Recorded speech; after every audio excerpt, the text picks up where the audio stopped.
Fishing vessel Great Northern Labrador Coast Guard, we are reading you loud and clear.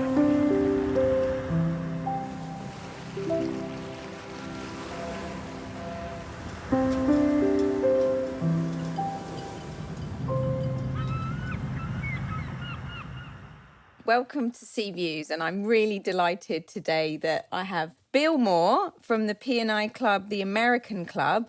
Bill is the Senior Vice President and Global Head of Loss Prevention. And Bill, it's 7 a.m. for you. So that's why I'm introducing you first, because I think you got the roughest deal here in time zones. Welcome. No, thank you. From the other side of the world in Singapore at the moment, I've got Captain Yves Vandenborn at North Standard. And Yves is head of loss prevention, Asia Pacific region. And it's 7 p.m, so dinner time for you. Welcome. Thank you. Nice to be here. Thank you so much for joining us with your flexibility in the time zones there. And Adam's joining me again from Chirp. And Adam, we've got the best deal because it's 11 a.m. coffee time for us, isn't it? Absolutely. So today we are talking about P&I and insurance and linking it really from the P&I perspective to safety, because that's what I'm quite interested to explore with you two. And it's brilliant that you both joined us, because both the American Club and North Standard, you are both sort of very significant members of the international group of P&I clubs, and that's covering about 90% of all the world shipping, isn't it? And I wondered if I could just start off with yourself, Bill. Welcome, and maybe give me a little bit of an overview of your role and how it links in with safety and insurance. Thanks, Julia. Basically, all the P&I clubs, but I think North Standard was on the forefront of actually, looking at loss prevention and safety-related issues for the maritime industry for decades now. But basically, I would say the P&I clubs started with really addressing safety with regard to condition surveys of ships. Every P&I club basically does condition surveys of vessels, usually at the age of 12 years or older if they enter the club. Sometimes we do it sooner, whatever reasons there may be. But basically what we do, it's a condition of cover for those vessels that are surveyed. They're looked at from a P&I perspective. There are various risks that are covered by P&I, and we can, cover those issues momentarily. But the surveyors go on board. It's different from, or there are some similarities and overlaps with surveys that are done by classification societies. Not everything is the same, but we look at cargo worthiness and issues, for example, that classification societies don't look at. Not to the degree that we do, as well as other safety-related items. But basically, it started, I would say that the safety-related focus of P&I clubs started there, and that was decades ago. It was way before Yves and my time. Actually, we did our history a few years back, and our ghostwriter assisted, and he basically found the first loss prevention person for the club, and this dated back to the early 1900s. So that particular focus has been around for some time for all. Yeah, over 100 years. That's amazing. Yes. Thank you. And Yves, maybe it'd be lovely to just get your perspective on how your role is related to safety in the insurance world. Thanks, Julia. I definitely agree with what Bill has said. The condition surveys are at the heart of where the risk lies for the P&I clubs. A bit on myself, I've been with the club now for 13 years. I started out with the standard P&I club prior to the merger, where I was the global director of loss prevention for the last 10 years. And then with the merger with Nord at the beginning of this policy year, I changed my role. I'm now looking after the Asia Pacific region for loss prevention. And just maybe to build on to what Bill was saying, condition surveys really important. But after that, we started expanding into really what kind of risks are we insuring in the P&I club? And should we be insuring certain risks? So we started from the loss prevention department to look into the underwriting side as well, or work closely with our underwriters to see, is this a big risk that you want to take on? Is this a good risk or not? We will look together with the claims department as well to see what were the historical claims for this particular member. We call our ship owners that we insure, we call them members. They are not necessarily clients. And we look at their past record and see if there is something where we can help, where we can assist them and make them improve their claims. Yeah, and it's good that you get onto that issue there of how you select those. Move on to say how it was Adam that actually connected us all together, wasn't it, Adam, through Chirp? Yeah, you're right. And the reason that I know both Yves and Bill is because of the thing that Yves just said there about how the clubs are drivers for safety by looking at the risks and being able to discuss with their underwriters and then discuss with their members about how they drive down those claims. And in so doing, of course, they're improving safety. And I think the P&I clubs have a very strong role to play in that. And indeed, they do play that role, which is why I invited the both of them here today, because of their various perspectives, because of we've got an American perspective, we've got an Asia Pacific perspective, and both, of course, are in the international group. So they can give us that great purview. Yeah, it's really interesting to get the perspective from the insurance side of things on safety, because we're so often looking at it, on a slightly more focused level per ship or per ship company. But obviously, you guys are seeing it on quite a big scale, aren't you? So I will be asking a few back to basics questions about P&I. What does it actually cover and what doesn't it cover? And I particularly also want to know about people and how the people in the crew and the seafarers fall into this as well. I can start on that. Basically, there are a number of significant risks that are covered by P&I. I would say that primarily the major focus are on related to crew, on illness and injuries. Crew or anyone who's on board the ship. If a surveyor is on board and he's injured, or stevedores are injured, of course, we cover that. So basically, it's anyone who's actually on board the ship affected by any incident that occurs on board the ship.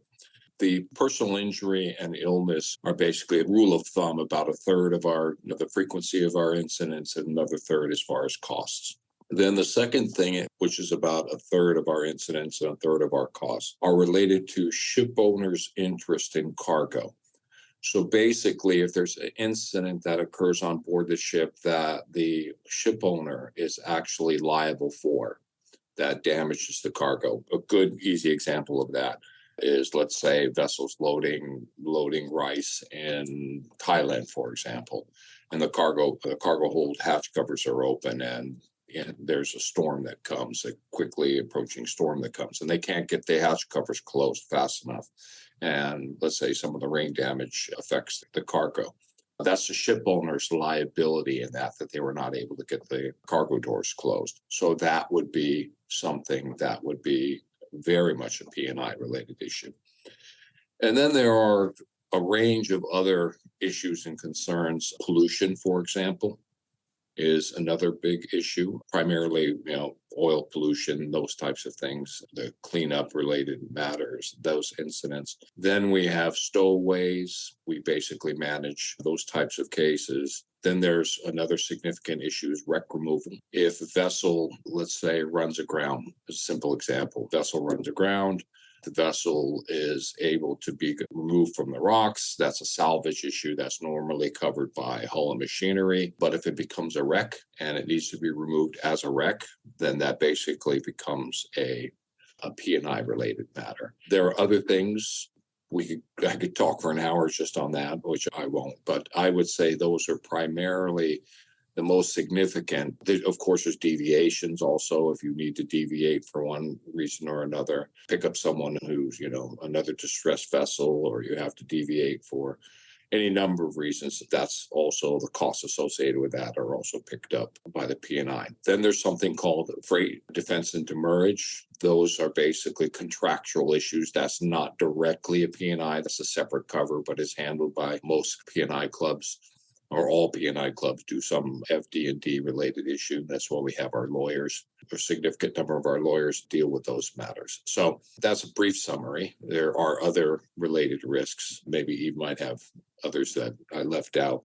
Thank you, Bill. That's really interesting. And I knew a bit about the pollution and the wreck side of it from my time working for Maritime and Coast Guard Agency. And that was probably where I would have had involvement, with P&I clubs, is when it's gone belly up. Exactly. Yeah. But I didn't actually know that the people represented a third of the cost in the instance. Do you see the same pattern, Eve? Is it roughly the same profile with your members as well then, or is there extra things you'd pick up on as key? I would say it's probably more or less similar for the majority of the P&I clubs within IG. The people claim tends to be about a third. Cargo claim tends to be between a third to half by number, not by value, but by number of claims. What we see as our biggest type of claim by value, then it's very low by number, but by value is all the navigation related claims. And that is one where we put quite a lot of our loss prevention focus on. If you are seeing those ship somewhere hitting a bridge, a ship hitting another ship, or there was that big white one that went a couple of years ago off the coast of Italy. So those kind of navigation related claims are covered by P&I clubs as well. Now, I just want to build on to one point that Bill mentioned, and I'm sure Bill will agree. When we are doing these, we quite regularly talk at seafarer conferences or workshops where we talk directly with the seafarer. When we start talking to them about the kind of personal injury and personal illness claims that we are covering for them, one of the default questions that we get is, oh, are you paying back my Rolex watch when I'm losing it? It's by default, we will get that question. So no, we will not pay back your Rolex watch unless you can produce a proper invoice for, I don't know what it is, $30,000 or something for a decent Rolex. Otherwise, we will not be paying that back when you lose your personal effects.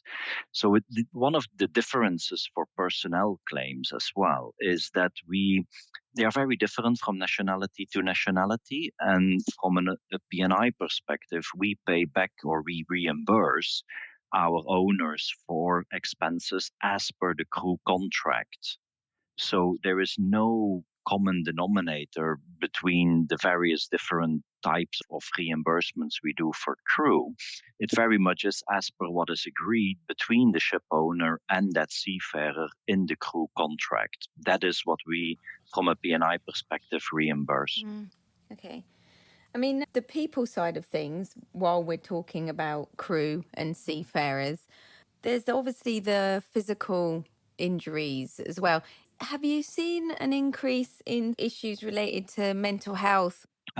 Definitely. If I'll go first, Bill, seafarer well-being is something that is definitely on the forefront now, and we are seeing an increase in that type of claims. Does that mean there really is an increase is another question. It might be that it is something that is finally getting the attention that it deserves and that is being reported more.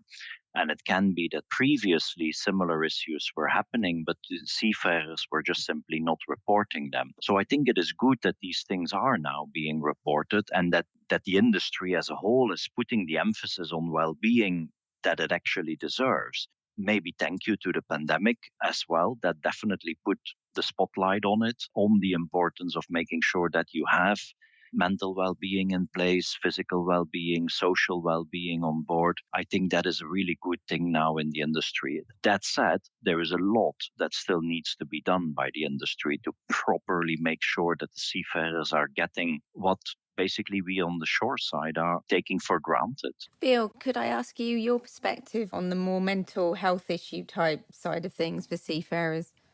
Sure, glad to. If you don't mind, though, Julie, I'll take a step back because 20 years ago, what the American Club did is that we started a pre-employment medical examination program authorizing clinics that we believe will do a sufficient medical examination in those particular countries. That program has been extremely successful. That's probably as successful, if not more than successful, than our condition survey program. But it's basically a condition survey for the seafarer. And at one point in time, part of the examination was mental health related, but we found, no matter how we tried, all the different ways we've tried, that I could count on probably two hands the number of incidents and cases of mental health that showed up during the pre-employment medical exam.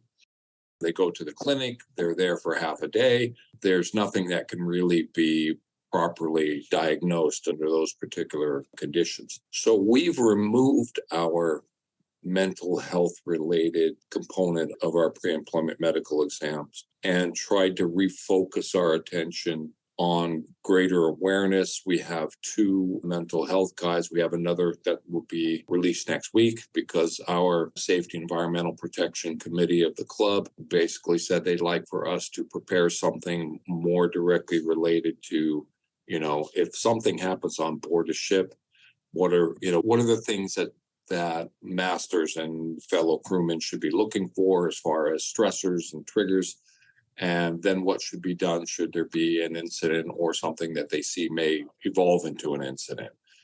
We struggle with mental health a bit and trying to really get our hands around it. We know it is an issue. How big of an issue it is, I'm sure Yves could tell you cases that he's had in his club, and I know that we've had incidents in our club, but they're relatively few that basically tell us, yes, this is a mental health related issue, mental health related incident. It's a bit of a challenge just getting our heads around incidents when they occur, but we do know it's an issue. We know it's out there, but how dramatic of an issue, that's still up for question. And that could be a reporting thing, couldn't it? It is partially, yeah. I think, along with many other types of people-related incidents or near misses, a culture of reporting across the entire maritime industry really is quite low. And so I think Yves was right.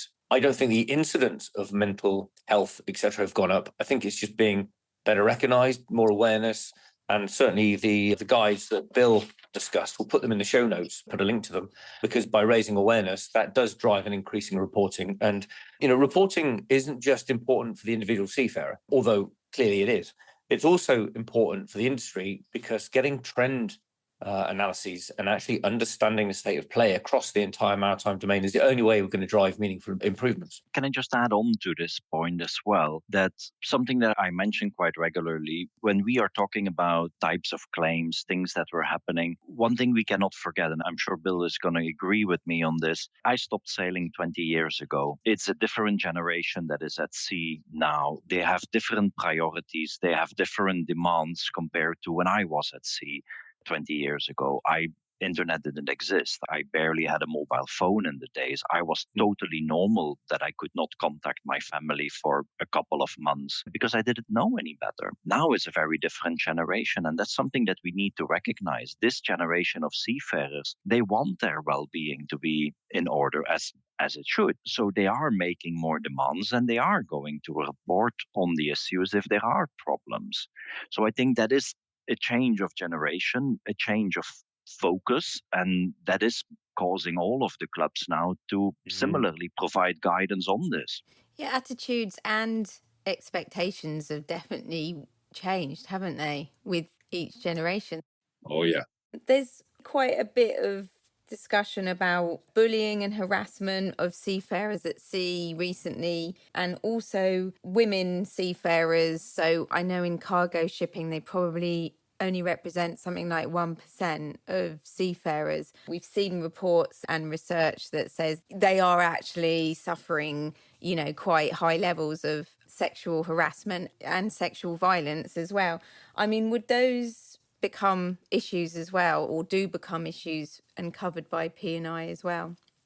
Yves, do you want to start off with that one? Let me start off with the first part of the question. I think it is great that we are slowly, extremely slowly, starting to see more women in shipping. It is something that we need to try and push more. It's not just that we need to see women, though, and it is not just the females that are being harassed on board. That's one thing I would want to clarify.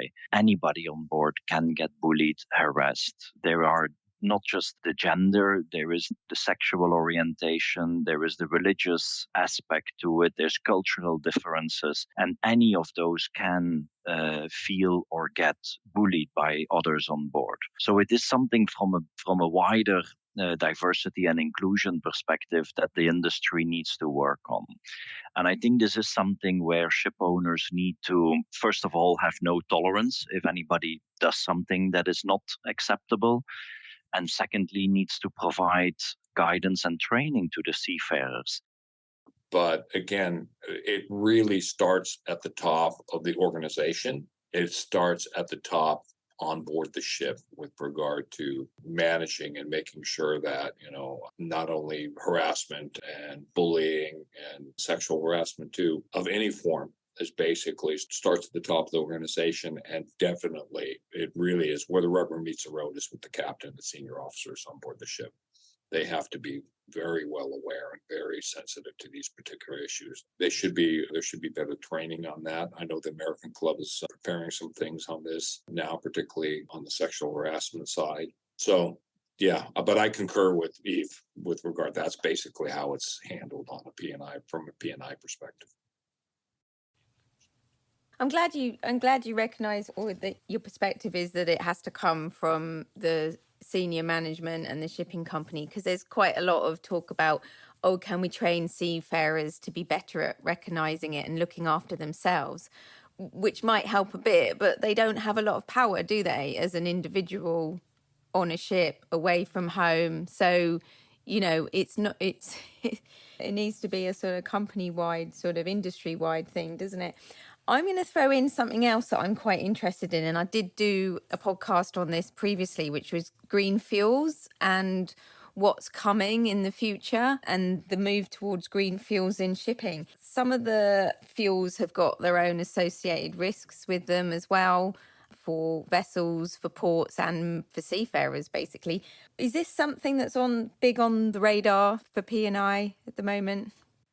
I think definitely it's a major change coming that is happening within the maritime industry. We just recently at the IMO meeting in June this year, the regulation was even strengthened and the limits were brought forward. So there is a lot of work to be done for all the ship owners to be able to comply with these regulations and burn more green fuels. At the same time, nobody has a crystal ball. Nobody knows, is it going to be ammonia? Is it going to be methanol? Is it going to be hydrogen? Which is going to be the fuel of the future? Nobody knows. And likely it's going to be a combination of a number of them, depending on which area that the ship happens to be trading in. But like you were saying, each of these alternative fuels or green fuels carries their own risk with them. Definitely for a seafarer's perspective, whether it is toxic or like ammonia or explosive, those risks need to be calculated, need to be assessed. And that's something that from a P&I perspective, we are very much helping our members with. And we are providing guidance on decarbonization, on the various fuels, on the various requirements, the EU ETS or the Fuel EU or all the other CII regulations, etc., that are coming into force or that are in force. That is something that we are helping our members with, yes. So that's a really interesting point. And one of the things that I've wondered about the P&I clubs, what is the role of the P&I club in that exchange of information, exchange of best practice? Because you're right. I think different fleets, different companies, different owners may go down different routes. So within a P&I club, you might have several members that have gone down the ammonia route, another couple of members that might have gone down, I don't know, the hydrogen or the methanol, or even, as I hear some people talking now, even the nuclear route, potentially. So is it the role of the P&I club to help exchange the ideas between the members? So is it sort of member-led, or is it run by the sort of, if you like, the P&I secretariat, and with that more of a top-down approach?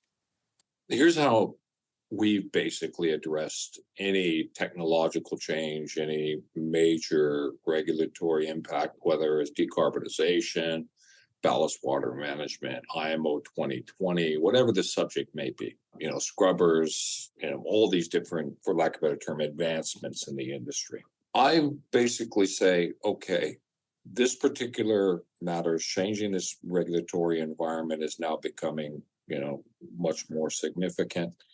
And which I try to look at it through a P&I lens and say, okay, how does this affect P&I cover? The list of items that basically I mentioned before, and thanks, Yves, for basically, I completely forgot contact damage related claims, contact damage to third party property and collision and groundings and those types of things. That's a significant matter related to P&I also.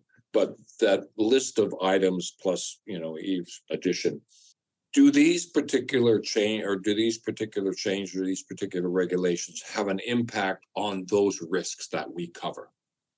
Do they have some sort of, okay, scrubbers, I'll just use that as an example. Yes, scrubbers are, part of the IMO 2020 with regard to sulfur, high sulfur fuels and the like. Okay, what additional risks do scrubbers add? They become a fire risk, corrosion risk, these things, pollution risks that may have safety. Let's say something happens with Seafarer, the like. But the actual change or the actual issue, how does that impact the P&I? Basically, what we look at. Okay. One of the things, for example, the decarbonization issues right now, on the technical side, ship owners, they're very long-term thinking seafarers, but a lot of them, I'd say the vast majority of ship owners are just trying to get by today with the technologies they have available today.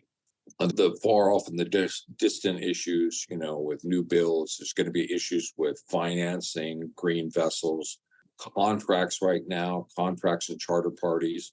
That component, which is really an FD&D related matter to decarbonization, I think is important. That's something the clubs cover again, but that's not so much directly a P&I related matter at this point in time, as much as it is an FD&D, freight demurrage defense related matter. But we as P&I clubs, we are strongly supportive of all of our members, technology developments, things that we have that we're there to support them on. Do we lead that effort? No. Do we try to educate our members and keep them up to date? Yes. That's very important for us. And do we support our members in those initiatives? Yes. But are we the leading parties in that? No, we're not as the P&I clubs. I don't know what Yves may think. I see him kind of shaking his head in general agreement, I think, but I'll leave it to him to further opine on the matter.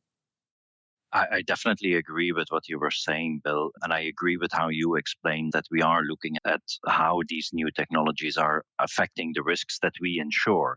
And that's indeed the perspective of the guidance then as well that we are providing.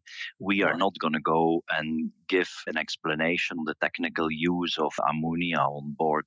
That is up to the classification society or up to the manufacturer of the engine to do so. And a simple Google search will give you 100 results of different organizations that are providing guidance on decarbonization. So I am going along with what Bill was saying. We will help our members with regards to how it affects the risks that we are insuring. No, those are both great answers. And thank you for sort of explaining that. And that's a really good description of how it works, if you like, within each P&I club and that relationship between the P&I club and its members. But taking a step back, how does that then work across the industry? Is that the vehicle of the international group? How do you, if you like, rather than just intra P&I club, how is that expanded inter P&I club? From an international group perspective, there is a working group on decarbonization that is looking into this as well. They have a different focus, and they focus a lot more predominantly on the actual risks that we cover and whether or not or how the cover that all the clubs are providing, how that can or should not be amended. Do we have the right type of reinsurance within the IG group to cover these type of new technologies? Do we need to change any of the rules because all the 12 IG clubs are bound by the same P&I rules? Do any of these rules need to be changed? That is something that the IG will look at. Yeah, no, I agree with that. So the IG group, that's a really important point you just touched on there, Yves, about the rules being changed, because I know that the IG have a significant voice at the IMO and other regulatory body, the agencies that actually make the rules. The international group has an NGO status, same as several other organizations. I do not know if that equals an important or a big voice, but yes, the IG group has your status. So on a similar topic, Bill, I was going to ask you, in your part of the world, there was a really appalling incident with a car carrier fairly recently, it was carrying electric batteries, wasn't it? Which is becoming a much more common cargo. And I think 2 firefighters were lost. But is this something, again, that you've got to look at as a high risk type of cargo now? Do you have to sort of keep altering it as you go along? Or Yeah, the ion lithium battery issue with regards to cars, electric vehicles, as well as, carrying on, in containers and the like, that is a big concern and a risk. I will say, though, that the case that we had in Newark, that was not an electric vehicle as people had expected. bit of misreporting then, potentially? Yeah, there was some car which was trying to push another car, caught on fire. Details report I'm sure will be released soon enough by the Coast Guard or National Transportation Safety Board in the U.S.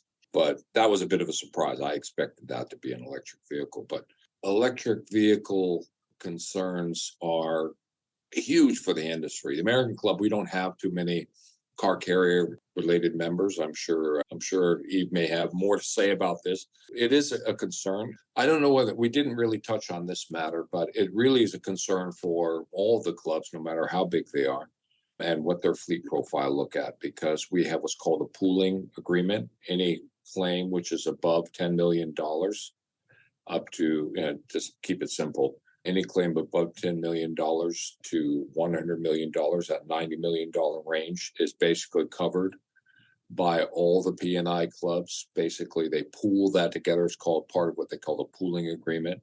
So basically it affects us all, either directly as being the club that covers that vessel, or indirectly as being, a contributor to the pool claim. But it is a big issue. I think to me, I think it might even be a bigger issue with container ships. A large container ship, 20,000 plus TEUs, and you have a fire in one of these containers in the middle of the cargo hold, and you got 14 seafarers to fight that fire. I think that might even be a bigger issue than the car carrier issue. The car carriers, of course, are much more significant because we see them, they tend to show up, as we say, CNN, those types of incidents. But Yves, maybe he has a further perspective on it, but it is a big issue. I agree with what Bill was saying. The incident in Newark, I can't talk too much about, but it is correct what Bill said. And I think that is something that I will say in more general. Yes, lithium-ion batteries are a problem. Runaway of batteries is an issue. The heat involved in lithium-ion batteries is extreme compared to normal fires. They continue burning for a lot longer. They are a lot harder to extinguish, but they are not always the cause of the fire. However, if a lithium-ion battery or an EV car is involved in a fire, regardless of how the fire was started, it will make it worse. And it will make it a lot harder to extinguish the fire and save the ship, basically. It's what Bill is saying.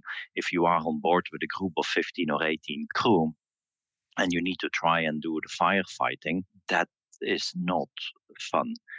Now, the IG has recognized this. The IG, and actually it was both the Legacy Nord and the Legacy Standard Club separately that came together and that put a new industry group together, which is called the Vehicle Carrier Safety Forum. And all the Nord Standard is now the IG representation on that industry body.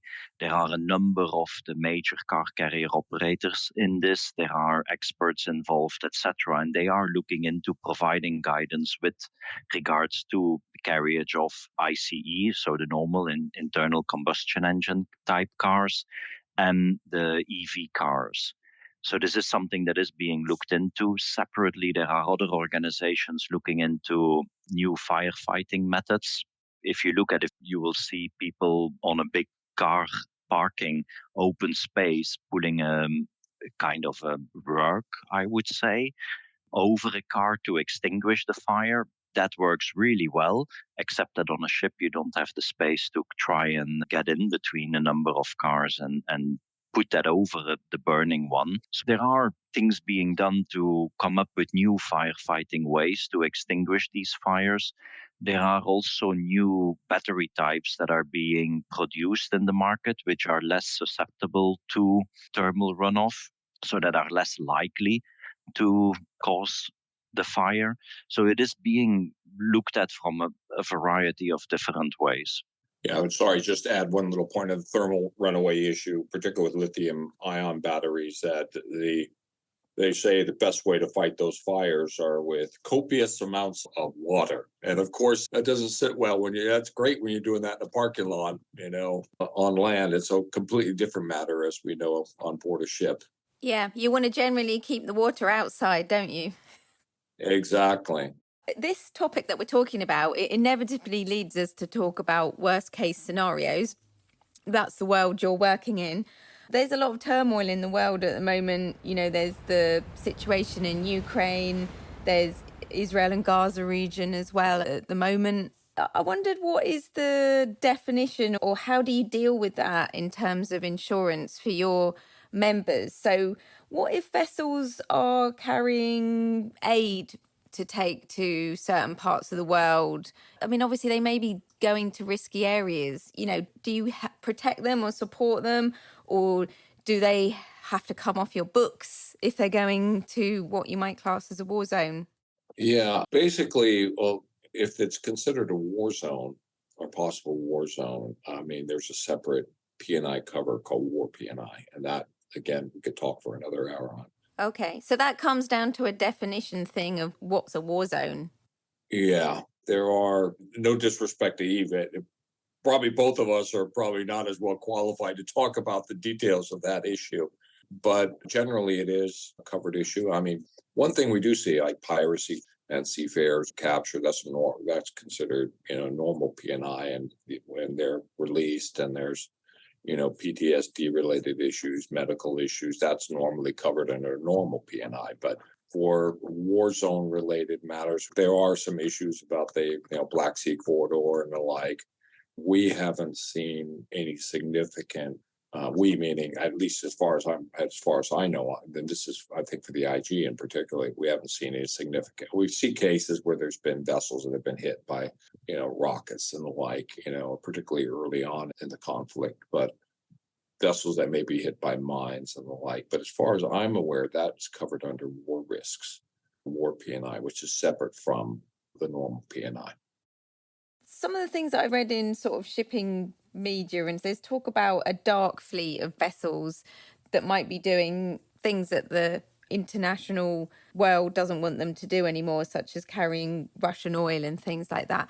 How does that work with members? Would they be covered, or would they have to be excluded? Say if an accident happened to them and they were doing something that, internationally is considered illegal.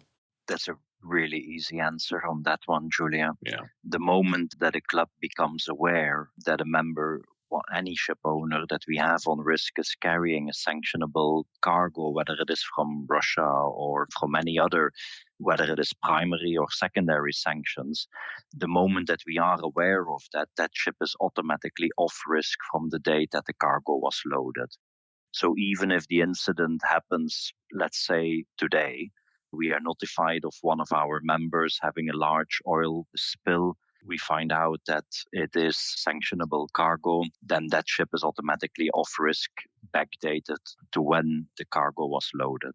Oh, okay. That answers that one then. I concur with Yves with regard to sanctionable cargoes and dark fleet. Once we're made aware of it, all bets are off and coverage is canceled based upon the incident or the circumstances. Yeah.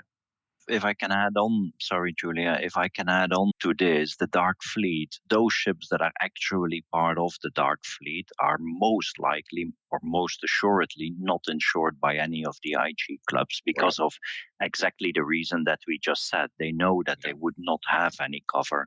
So they will go and look for their insurance elsewhere on a lower liability level. The risk, of course, with that is they will also go and seek different classification societies. They will go and seek different flag states that are willing to let them fly the flag. Any proper flag would never allow this to happen. So it also means, other than the fact that they are engaging themselves in illegal business, the standards and the safety on board of those ships are also no longer controlled or checked or verified by anyone. Yeah. So the risk of having an incident or a crew whether it is a crew injury or whether it's a collision or pollution, also becomes higher on that fleet. Yeah, it's a problem. I usually have a wrap-up question, so I think we're getting towards that point. After we've talked about so many different ways that the P&I clubs have a perspective on safety, but are also trying to influence safety as well, I'm wondering if I could start with you, Yves, and ask you if there was one thing you thought you could change in terms of safety, what would it be to make an improvement? You only get one thing. That's a Quite a difficult challenge. one. Yeah, it is. I need to think a second. You take about one, Eve, and then I'll take the next one. Yeah. Well, I won't repeat what you said. I'll do, whatever. I got a couple in my mind, so I'll make whatever one you choose. I'll do the other one. Let me go for the controversial one on this. And I've been asked this question, recently during London International Shipping Week. And I also provided a controversial answer there. If there is one thing that I would want to change with regards to improving the safety on board of ships, it'll be minimum safe manning requirements. I feel that this is something that the minimum required crew on board to operate the vessel, just to sail it from A to B, should be, let me clarify that. Sailing a ship from A to B as per what the minimum safe manning certificate requires is fine, except that ship owners are using that to also operate, maintain, do cargo operations, etc., which is not what is the definition of a minimum safe manning. So for me, that is something that should get clarified, that sailing from A to B requires X numbers, operating the vessel, carrying cargo, doing maintenance, etc., requires Y number of seafarers. If we can do that, if we increase the number of seafarers on board, that will ultimately also help with the workload of the seafarers, that will help with the well-being of the seafarers, and that ultimately leads to safety improvement. Adam and I are both nodding. I'm going to jump in here because I'm grinning broadly, Yves, because in so many of our chirp reports, we actually highlight that minimum safe manning is below minimum for all the things you've just articulated there about the operating and the maintaining. So thank you. No, that's not controversial at all. Great. Bill, it's your turn. So if you could make one change in terms of safety, what would it be? I concur with Eve dramatically, and I would add on top of that, I think the biggest issue for us in this industry is the qualifications of seafarers. And the qualifications and incentives for seafaring. It's not an easy life. There are benefits to it, seeing the world. But anyway, I would say the qualifications of seafarers, training as seafarers, no matter how many of them are on board ship, I think that's a big issue. Things have changed on board ship. We've complained for some time, for decades, as long as I've been in this industry, I've heard complaints about qualifications of seafarers and the like. We've done a lot. One of the problems that we see, or one of the issues that I hear from time to time, is that the STCW standards are not keeping up with, what's really needed with seafarers as far as training and qualifications and soft skills. Good. So you've solved a lot of issues here because you've basically decided that we need the right number of seafarers for the job and really good quality seafarers. So that's going to solve a lot of things. I've really enjoyed having you with Adam and I today for Seaview's podcast. I think it's probably time for me to ring the bell, and we will need to leave the bridge very carefully. We don't want any slips or trips. There'll be no incidents on the way off the bridge, and I'm really grateful for your time. So thanks so much for joining me today. Thank you. And I'd like to follow that up as well, Julia, by saying not just thank you to Yves and Bill, but also to the American Club and to North Standard, because they've been long-time supporters of Chirp Maritime's activities. And so I just want to say publicly, thank you very much to both you as individuals and to both of your clubs. Thanks very much. Thank you very much, Julia, Adam, Eve. Fishing vessel Great Falls, Aberdeen Coast Guard, we are reading you out and clear.